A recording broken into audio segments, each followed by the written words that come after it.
Alors, parce que vous êtes à Lubumbashi, une question vient à l'esprit. Cette équipe de Tout-Puissant Mazembe et son organisation, qu'est-ce que ça représente aux yeux de la FECOFA? Mais écoutez, c'est une fierté nationale. Mazembe, c'est une fierté africaine. Mazembe, c'est une référence dans le monde du football. Il faut les reconnaître. Il faut les reconnaître et encourager les dirigeants de Mazembe à aller encore trop loin. Plus loin que ça. C'est une équipe qui a joué la Coupe du Monde. Nous avons vu la Coupe du Monde des clubs. C'est une équipe qui était plusieurs fois champion d'Afrique, et que ça soit au niveau de la Ligue des Champions qu'au Coupe de la Confédération. C'est une équipe qui a levé les trophées au niveau national. C'est une équipe qui nous a amenés très loin aujourd'hui. Nous sommes assis sur une bonne base sportive, footballistique, grâce à Mazembe. Alors il ne faut pas commencer à croire que c'est des mérites parachutés. Non, c'est les produits d'un travail de fond, un travail étudié, un travail professionnel. C'est une équipe qu'il faut absolument continuer à encadrer et pour qu'elle aille encore plus loin, pour nous permettre d'avoir encore un modèle. Vous savez, vous partez quelque part en Afrique, quand vous présentez votre passeport, on vous salue Mazimbi. Vous êtes Tout-Puissant Mazembe. Partout où vous passez à travers l'Afrique. C'est que le nom de Mazembe est parti trop loin. Même ceux qui n'aiment pas Mazembe sont obligés de l'accepter. Alors, est-ce que ça sera finalement ce que l'on peut appeler le moteur du football à l'est de RDC dont vous êtes originaire? Récemment, le président de Mazembe a annoncé prendre certaines initiatives pour la construction des stades. Qu'est-ce que ça peut signifier ce projet pour le football et surtout la partie est de la RDC? C'était un plaisir pour moi, exceptionnellement. Mais il faut reconnaître que le président Moïse n'est pas à sa première réalisation en termes de logistique, d'appui logistique à la FECOFA, d'appui logistique aux ligues.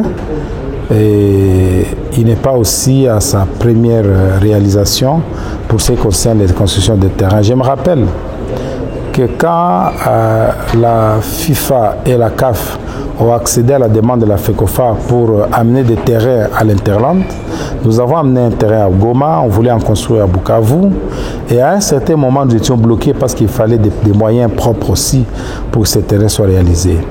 Nous avons toqué partout et les portes nous ont été fermées partout. Je me rappelle bien du terrain de Goma. Je me rappelle bien comment le président Omari était découragé complètement. Il voulait même lâcher le projet.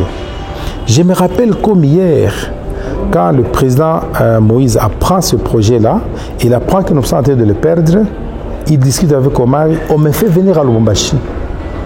Pas parce que je viens travailler sur un projet de Mazembe, mais parce que Moïse veut donner sa contribution afin que le projet de Goma soit réalisé. Je me rappelle que ces fonds-là nous ont sauvés et on a protégé les terrains de Goma. Aujourd'hui, les équipes de football se jouent à Goma. Aujourd'hui, à un certain moment, la Linafoot a fermé, vous avez appris les terrains du Sud Kivu, de Bukavu. Les équipes du Sud Kivu sont venues s'installer à Goma pour jouer la Ligue nationale de football, la Linafoot. Ce sont les efforts de Moïse Katumbi. Aujourd'hui, on le dit tout haut maintenant. En principe, on doit avoir un panneau sur lequel il est écrit contribution de la CAF, de la FIFA et de Moïse Katumbi Tchapou. Ça devait se dire ainsi. Il ne faut pas qu'on cache les réalisations qui ont été faites par ces messieurs. C'est un mécène.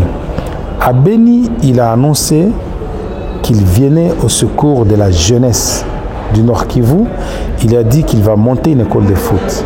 À Beni, il a dit qu'il va donner des terrains de football à la jeunesse, à la population. Écoutez, je n'ai pas traîné une seconde pour le remercier. Parce qu'en fait, c'est ma base qui en profite. Depuis plusieurs années, les politiciens sont passés chez nous, ils nous ont promis ciel et terre, ils nous ont promis des terrains de compétition, il y en a qui nous ont fait rêver que les équipes de l'Europe vont venir jouer chez nous. L'autre mandat législature qui est arrivé, on est passé, on nous a promis, troisième législature nous a promis, aujourd'hui Moïse est passé, nous a promis, mais il nous a promis dans les domaines qu'il exerce, qu'il connaît bien, et dans lesquels il nous a déjà aidés. C'est qu'il revient à dire que nous sommes à l'aise. Et nous sommes vite tombés sur l'occasion pour le remercier et l'encourager. Nous préparons des cahiers de charges. Nous préparons des cahiers de charges à la base. Nous allons les lui soumettre et il va nous aider. Il a promis de nous accompagner. Chaque fois, quand il promet, il réalise. Et c'est un plaisir pour nous.